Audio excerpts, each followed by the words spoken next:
In the name of Allah, this Harley versatile, this specialist.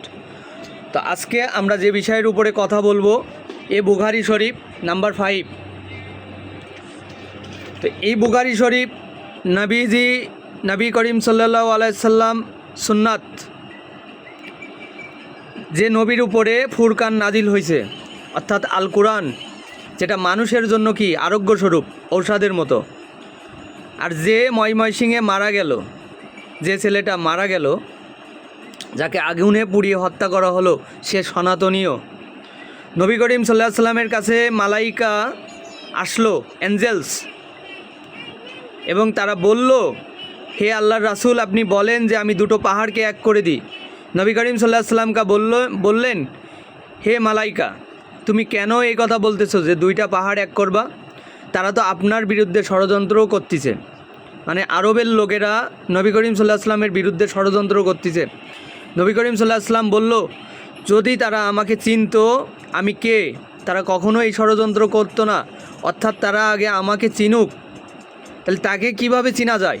Nabi Karim হযরত মুহাম্মদ সাল্লাল্লাহু আলাইহি সাল্লামকে চিনা যায় এভাবে যে, মা কানা মুহাম্মাদুন আবা আহাদিম মির রিজালিকির রাসূলুল্লাহ খাতামান নাবিয়িনা ওয়া কানাল্লাহু বিকুল্লি শাইইন আলিমা।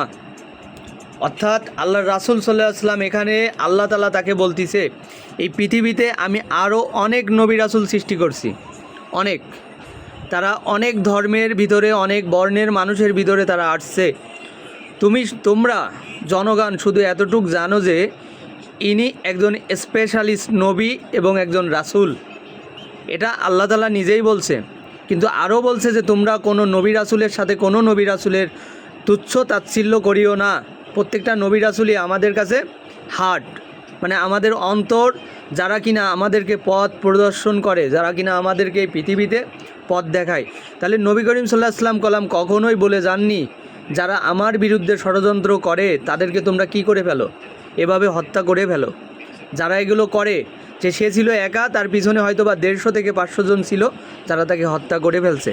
এটা গণতন্ত্র থেকে সম্পূর্ণ বহির্ভূত। গণতন্ত্র হচ্ছে মানুষের স্বাধীনতা দেওয়া হয়েছে, সব মানুষ সেখানে কথা বলবে। যদি তোমার ভালো না লাগে, তুমি একটা তন্ত্র গঠন করো, তুমি কাজ করো, তোমার দলের প্রতি কাজ করো, তোমার দেশের প্রতি কাজ করো, তুমি যে দলকে শাসনে আনবা, ক্ষমতায় আনবা, কাজ করো। কিন্তু তারপরেও তো ইসলাম মানুষকে এভাবে কখনো ঠকায় না। ইসলাম কখনো মানুষের উপরে জুলুম বা জোর জবরদস্তি করে না।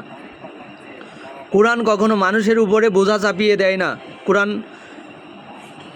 আর সে এভাবে উর্দুতে যে এ কিতাব হাকিম সে আয়াতা, এ কিতাব হামিদ সে আয়াতা, অর্থাৎ এমন এক সর্বজ্ঞ প্রজ্ঞাময়ের থেকে আসছে, যিনি এই পৃথিবীতে আসমান জমিন সব কিছু সৃষ্টি করছে, যিনি প্রত্যেকটা মানুষ ইনসানকে সৃষ্টি করছে, এবং এই ইনসানকে দান করা হয়েছে শ্রেষ্ঠ বুদ্ধিমত্তা দিয়ে, সর্বোত্তম পরিচয় দেওয়া হয়েছে এই ইনসানকে।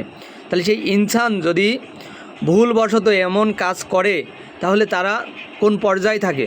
আল্লাহ তাআলা যেন আমাদেরকে, প্রত্যেকটা মানুষকে যেন আমার যে রব, তিনি যেন প্রত্যেকটা মানুষকে বুঝ দান করে।